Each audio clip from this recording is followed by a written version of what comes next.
أعوذ بالله من الشيطان الرجيم بسم الله الرحمن الرحيم ووهبنا له إسحاق ويعقوب كلا هدينا ونوحا هدينا من قبل ومن ذريته داود وسليمان وأيوب ويوسف وموسى وهارون وكذلك نجزي المحسنين صدق الله مولانا العلي العظيم وبلغنا نبيه ورسوله الكريم. محترم احباب، آج کے درس میں سیدنا یوسف علیہ السلام تسلیمات کا تذکرہ کرنا ہے۔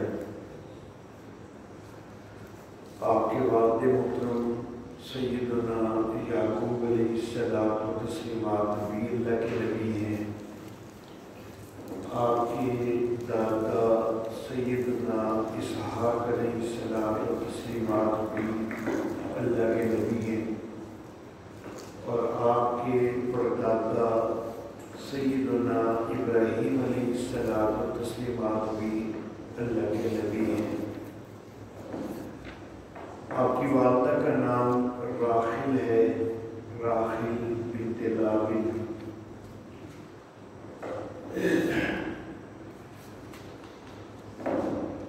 بچپن میں ایک خواب دیکھا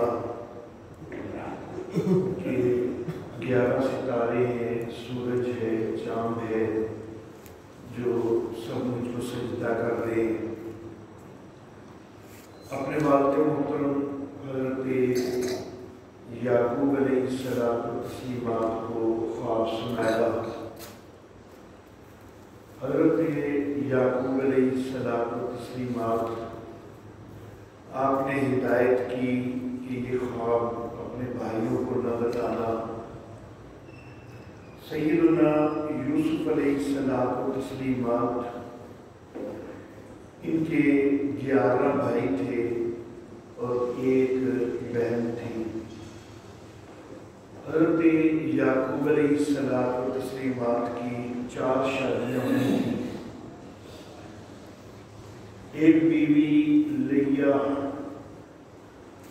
اس سے روبن، شمعون، لاوی، یہودا، اشکار اور زبولون، یہ 6 بیٹے ایک بیوی سے پیدا ہوئے، اور ایک بیٹی دینا بھی اسی بیوی سے پیدا ہوئی۔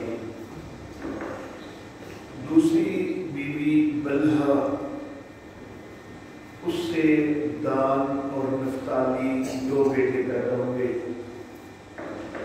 تیسری بیٹی زلفا، اس سے جد اور عاشر 2 بیٹے پیدا ہوئے۔ اور حضرت یعقوب علیہ السلام کی 4تھی بیوی راحل، اس سے سیدنا یوسف علیہ السلام تسلیمات اور بنیامین، یہ 2 بیٹے پیدا ہوئے۔ گویا کہ بنیامین واحد تھے کہ جو ماں شریک بھی تھے، باپ شریک بھی تھے۔ باقی جو 10 ہیں باپ شریک تو ہیں لیکن ان کی مائیں الگ ہیں۔ بہرحال قرآن حکیم کے مطابق حضرت یعقوب علیہ السلام تسلیمات نے یوسف علیہ السلام کو منع کیا کہ یہ خواب بھائیوں کو نہیں سنانا، جبکہ تورات کا بیان یہ ہے کہ حضرت یوسف علیہ السلام نے بھائیوں کی موجودگی میں یہ خواب سنایا تھا اپنے والد کو، لیکن بہرحال تورات کے اندر تعریفات ہو چکی ہیں۔ تورات یہ بھی کہتی ہے کہ خواب سن کے ان کے والد حضرت یعقوب علیہ السلام ناراض ہوئے، خفا ہوئے، جبکہ قرآن حکیم کے بیان کے مطابق حضرت یعقوب علیہ السلام تسلیمات اس سے خوش ہوئے ہیں، مسرور ہوئے ہیں۔ بہرحال سورہ یوسف کی کی آیت نمبر 4 سے 6 تک اللہ رب العزت نے آپ کے بچپن کی اس خواب کا تذکرہ فرمایا ہے۔ حضرت سیدنا یوسف علیہ السلام ان کے بھائیوں میں ان سے حسد پیدا ہوا، کیونکہ حضرت سیدنا یوسف علیہ السلام کی جو بہترین آپ کا مزاج تھا، اور ظاہر بات ہے کہ آپ اللہ کے نبی بنائے جانے والے تھے، اور جو نبی بنایا جانے والا ہوتا ہے تو وہ نبوت سے پہلے بھی باقیوں سے ممتاز ہوا کرتا ہے۔ تو آپ کے اندر جو بہترین صلاحیتیں، بہترین مزاج تھا، تو اس کی وجہ سے آپ کے والد حضرت یعقوب علیہ السلام باقی بیٹوں کی نسبت ان کی توجہ اور ان کا رجحان آپ کی طرف زیادہ تھا۔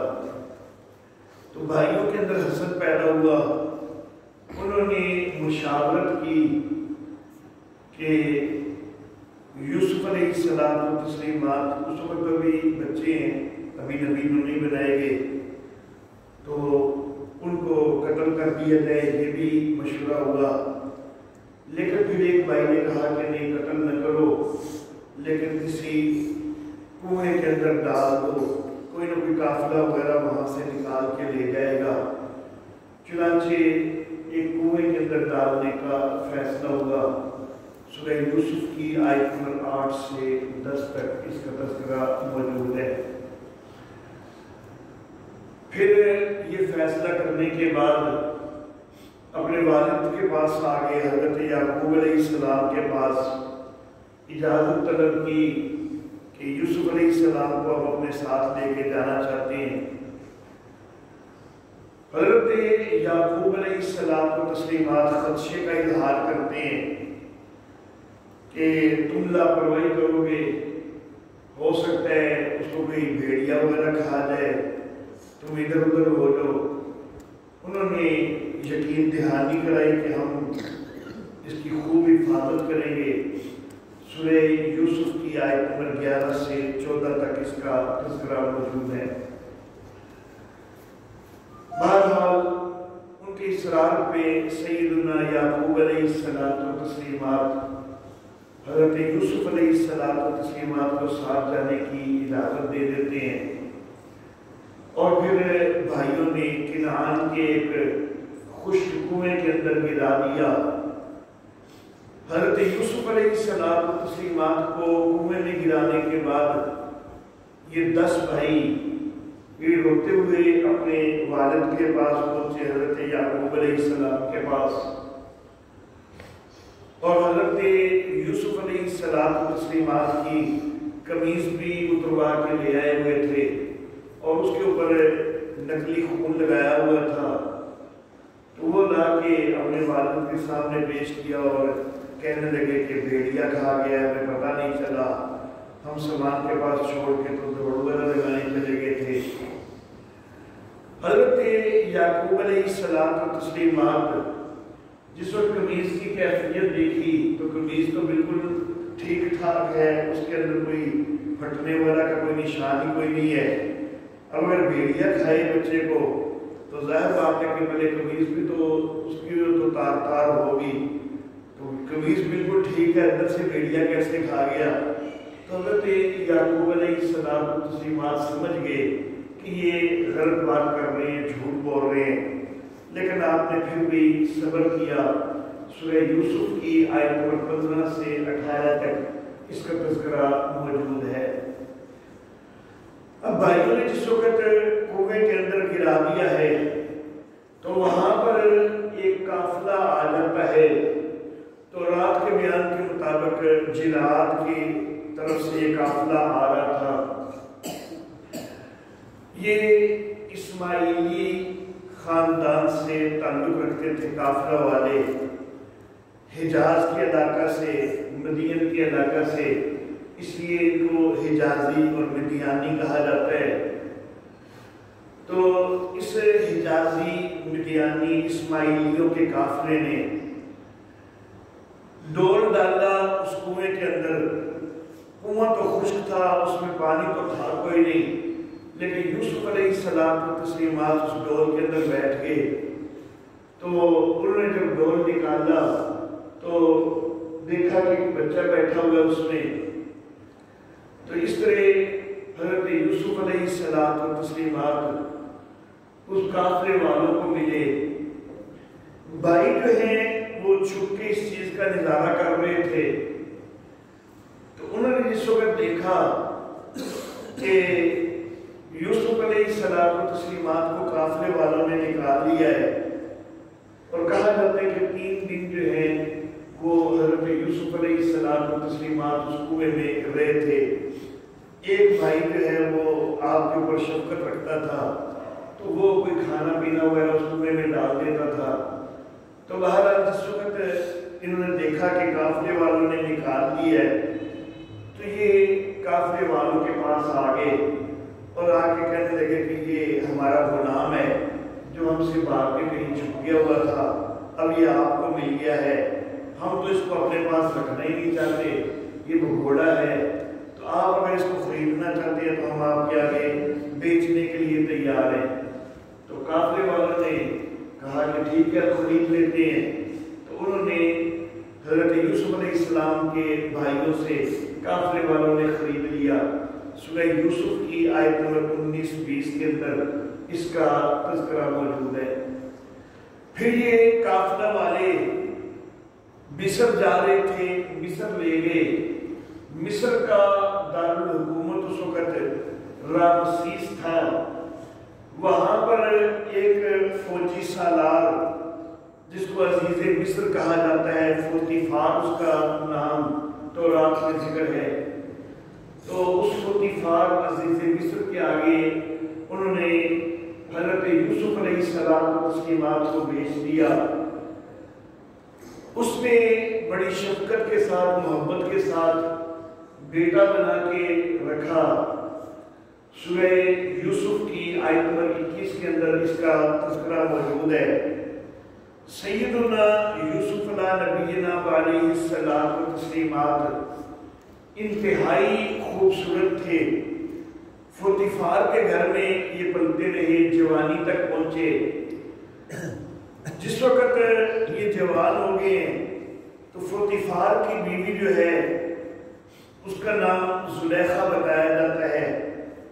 تو اس کا دل حضرت یوسف علیہ السلام پر آ گیا اور وہ حضرت یوسف علیہ السلام کو مائل کرنے کی کوشش کرنے لگی، حتیٰ کہ دروازے بند کر کے بھی اس نے مجبور کرنے کی کوشش کی۔ آپ اپنا دامن چھڑوا کے بھاگے۔ جس وقت آپ بھاگ کے دروازے کی طرف پہنچے تو اتنی دیر میں وہ فوتیفار بھی ادھر آ گیا اتفاقاً۔ اب جس وقت اس نے دیکھا عورت نے کہ میرا خاوند آ گیا ہے، تو اس نے الٹا حضرت یوسف علیہ السلام و تسلیمات پر گھٹیا الزام لگا دیا کہ یہ میرے ساتھ معاذ اللہ ثم معاذ اللہ کوئی دست درازی کی کوشش کر رہے تھے۔ خاندان میں سے ایک گواہی دینے والے نے ایک عجیب انداز کی گواہی دی، اور بعض روایات سے معلوم ہوتا ہے کہ وہ ایک چھوٹا بچہ تھا جس نے یہ گواہی دی۔ تو اس نے کہا کہ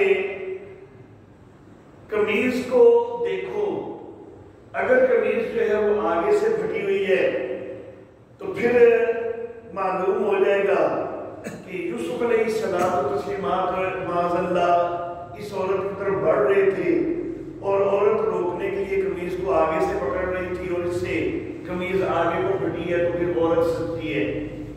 لیکن اگر قمیض آپ کو نظر آئے کہ وہ پیچھے سے پھٹی ہوئی ہے تو پھر ثابت ہو جائے گا کہ یوسف علیہ السلام تو جان بچا کے بھاگ رہے تھے اور وہ غلط معاذ اللہ ارادہ نہیں رکھتے تھے، وہ تو عورت سے دور ہونا چاہ رہے تھے اور یہ پیچھے سے پکڑ کے ان کو اپنے قریب کرنا چاہ رہی تھی۔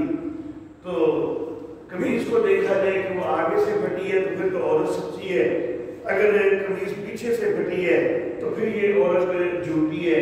حضرت یوسف علیہ السلام کو تسلیمات سکتے ہیں۔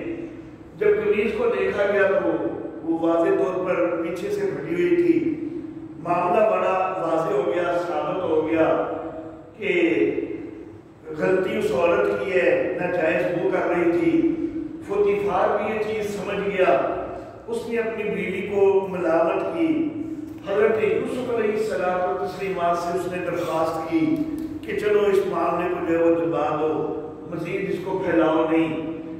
حضرت یوسف علیہ السلام و تسلیمات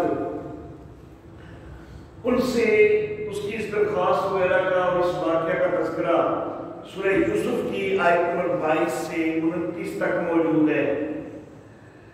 بہرحال معاملہ پھر چھپا لے کر نہیں رہا، آہستہ آہستہ اس معاملے کی خواتین کے اندر شہرت ہونے لگ گئی۔ عورتوں نے زلیخا کو تانا دیا کہ ایک غلام ہے تو اس کے اوپر جو ہے وہ فریفتہ ہو گئی ہے۔ تو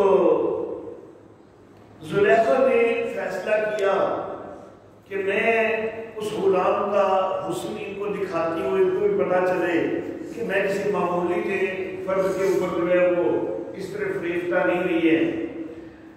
تو اس نے ان عورتوں کی دعوت کی، اپنی سہیلیوں وغیرہ کی دعوت کی جنہوں نے تانا دیا تھا، اور دعوت کے لیے پھل کاٹنے کی یہ چھریاں جو ہیں وہ سب کے ہاتھوں میں پکڑائی۔ اور جس وقت انہوں نے چھریاں پکڑی ہوئی ہیں تو اچانک حضرت یوسف علیہ السلام و تسلیمات کو اس زلیخا نے سامنے آنے کا کہا۔ جب یہ بالکل اچانک سامنے آئے تو انتہائی خوبصورت تھے، تو وہ عورتیں جو ہے وہ آپ کی خوبصورتی کی وجہ سے انتہائی حیران ہو گئی، اور ان کو جو ہے وہ ایسا ہوش نہیں رہا کہ وہ پھل کاٹ رہی تھی۔ تو پھل کاٹتے ہوئے انہوں نے اپنی انگلیاں کاٹ لی، انگلیوں کے اوپر زخم کر دیے۔ تو زلیخا نے ان سے کہا کہ دیکھو یہ ہے کہ جس کے متعلق جو ہے وہ مجھے تانا دے رہی تھی۔ پھر وہ زلیخا وہ مزید اظہار کرتی ہے کہ ابھی تو یہ اپنا دامن بچا کے باہر نکلا تھا نا، لیکن میں نے اس کو مجبور کرنا ہی کرنا ہے، اور اگر یہ مجبور نہیں ہوگا، اگر یہ اپنا دامن پھر بھی چھڑائے گا تو میں اس کو قید کروا دوں گی۔ حضرت یوسف علیہ السلام و تسلیمات اس کے ان غلط عزائم کو دیکھ کے اللہ رب العزت کی طرف، اللہ رب العزت کی بارگاہ میں دعا کرتے کہ یا اللہ یہ جو غلط چیز کی طرف ابھارنا چاہ رہی ہیں یہ عورتیں، تو یا اللہ مجھے تو اس کی نسبت قید میں جانا زیادہ پسند ہے، یا اللہ قید ہو جاؤں لیکن یہ غلط چیز جو ہے یہ مجھ سے نہ ہو، یہ گناہ کے اوپر مجھے مجبور نہ کیا جائے۔ بہرحال حضرت یوسف علیہ السلام و تسلیمات یہ دعا کرتے ہیں۔ ادھر وہ جو عورت ہے اس کے اوپر بھوت سوار ہے کہ میں نے کسی نہ کسی طرح غلط پر مائل کرنا ہے۔ اس کا خامن جو ہے تو وہ جس وقت یہ دیکھتا ہے کہ میری بیوی تو باہر آ نہیں رہی ہے تو وہ پھر یہ مناسب سمجھتا ہے کہ حضرت یوسف علیہ السلام و تسلیمات کو قید کر دیا جائے تاکہ میری بیوی جو ہے وہ اس سے دور ہونے پر مجبور ہو جائے۔ تو بیوی کو کچھ کہنے کی بجائے حضرت یوسف علیہ السلام و تسلیمات کو وہ قید کروا دیتا ہے۔ سورہ یوسف کی آیت نمبر 30 سے 35 تک اس کا تذکرہ موجود ہے۔ حضرت سیدنا یوسف علیہ السلام و تسلیمات جس وقت قید خانہ میں ہیں تو اتفاقاً مصر کا جو اس وقت کا حکمران تھا، اس وقت جو فرعون تھا جس کا نام عرب مورخین نے ریان بتلایا ہے، اور مصری آثار کے اندر اس کا نام آیونی ملتا ہے، تو اس بادشاہ کا ساقی اور اس کا باورچی، تو یہ دو بندے جو ہیں یہ بھی کسی جرم کی پاداش میں قید خانے میں آ جاتے ہیں۔ جب یہ قید خانے میں آ جاتے ہیں، قید خانے میں حضرت یوسف علیہ السلام و تسلیمات کے ساتھ یہ قید ہیں، یہ دونوں اتفاقاً خواب دیکھتے ہیں۔ جو ساقی ہے وہ یہ خواب دیکھتا ہے کہ میں جو ہے شراب بنانے کے لیے انگور کو نچوڑ رہا ہوں، انگوروں کو نچوڑ رہا ہوں، انگوروں کا شیرہ بنا رہا ہوں۔ جو بورچی ہے اس نے یہ خواب دیکھا کہ میرے سر کے اوپر خوان رکھا ہوا ہے جس میں سے پرندے کھا رہے ہیں۔ سیدنا یوسف علیہ السلام و تسلیمات سے انہوں نے عرض کیا کہ آپ بڑے کوئی نیک بندے معلوم ہوتے ہیں، تو خوابوں کی تعبیر شاید آپ جانتے ہو، تو یہ ہمیں خواب آئے ہیں، تو آپ خواب کی تعبیر بتائیے، ہمارے خوابوں کی تعبیر بتائیے۔ حضرت سیدنا یوسف علیہ السلام و تسلیمات وہ کہتے ہیں کہ ٹھیک ہے، میں خوابوں کی تعبیر تو بتاتا ہوں، لیکن پہلے ایک بات سن لو، ایک مسئلہ سن لو۔ تو حضرت یوسف علیہ السلام و تسلیمات ان کو توحید کا درس دیتے ہیں، ان کو مسئلہ توحید سمجھاتے ہیں۔ مسئلہ توحید سمجھانے کے بعد پھر حضرت یوسف علیہ السلام و تسلیمات وہ تعبیر بتلاتے ہیں۔ ساقی کو متعلق انہوں نے تعبیر یہ بتلائی کہ اس کا عہدہ دوبارہ بحال ہو جائے گا، یہ واپس اپنے عہدے کے اوپر چلا جائے گا، اور جو بورچی ہے تو اس کے خواب کی تعبیر یہ بتائی کہ وہ قتل کر دیا جائے گا، اور پھر جو ساقی ہے اس کو ساتھ حضرت یوسف علیہ السلام نے کہا کہ خواب سے پتہ چل رہا ہے کہ تم دوبارہ اپنے عہدے پر بحال ہو جاؤ گے، تو جس وقت تم اپنے عہدے پر بحال ہو جاؤ تو بادشاہ کے سامنے جو ہے وہ یہ بھی ذکر کرنا کہ میں بلا وجہ ایک قید کے اندر پڑا ہوا ہوں، تو یہ تذکرہ بادشاہ کے سامنے کر دینا۔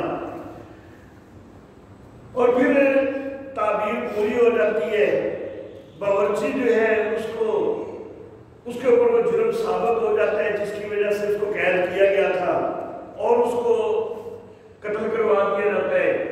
ساقی جو ہے وہ اس سے بری کر دیا جاتا ہے، اس کے اوپر جرم ثابت کوئی نہیں ہوتا، وہ بری ہو جاتا ہے، اس کا عہدہ دوبارہ بحال ہو جاتا ہے۔ جب وہ دوبارہ اپنے عہدے پر پہنچ گیا تو وہ یہ بات بادشاہ کے سامنے ذکر کرنا بھول گیا۔ حضرت یوسف علیہ السلام و تسلیمات کئی سال جو ہے قید کے اندر ہی رہے۔ سورہ یوسف کی آیت نمبر 36 سے 42 تک اس کا تذکرہ موجود ہے۔ پھر ایک وقت آیا کہ فرعون جو تھا ریان یا آیونی، اس نے ایک خواب دیکھا کہ 7 گائے ہیں دبلی پتلی اور 7 موٹی گائے ہیں، لیکن وہ جو دبلی پتلی گائے ہیں وہ 7 موٹی گائوں کو کھا لیتی ہیں، نگل لیتی ہیں۔ پھر مزید اس نے یہ خواب میں دیکھا کہ 7 بالیں ہیں وہ ہری بھری ہیں اور 7 بالیں جو ہیں وہ بالکل خشک ہیں۔ اس نے اپنے درباریوں سے اس خواب کی تعبیر پوچھی لیکن وہ بتلا نہ سکے۔ وہ جو ساقی تھا جس وقت اس نے بادشاہ کو یہ خواب سناتے اور اس کی تعبیر پوچھتے دیکھا تو اس کو یاد آیا کہ میں نے قید خانے کے اندر یوسف علیہ السلام و تسلیمات سے تعبیر پوچھی تھی اور وہ تعبیر بالکل پوری ہو گئی تھی، تو وہ خوابوں کی تعبیر بتانے کے ماہر ہیں۔ تو ساقی نے بادشاہ کے سامنے عرض کیا کہ مجھے قید خانے میں جانے دو، میں وہاں پر ایک بندہ موجود ہے، اس سے تعبیر پوچھ کے آتا ہوں۔ حضرت یوسف علیہ السلام و تسلیمات کے پاس آ گیا۔ حضرت یوسف علیہ السلام و تسلیمات انہوں نے تعبیر بتلائی کہ 7 سال خوب اچھی پیداوار ہوگی، لیکن آپ لوگ خیال کرنا یہ جو 7 سال اچھی پیداوار ہو تو اس کو ساری کو استعمال نہ کر لینا، بلکہ صرف گزارے کے مطابق جو ہے وہ استعمال کرنا اور باقی جو ہے وہ بچا کے رکھنا۔ اس کے بعد 7 سال جو ہے وہ قحط پیدا ہو جائے گا، کوئی چیز پیدا نہیں ہوگی، تو وہاں پر اناج وغیرہ جو تم نے پہلے 7 سالوں میں محفوظ کیا ہوگا تو اس کو استعمال کر لینا۔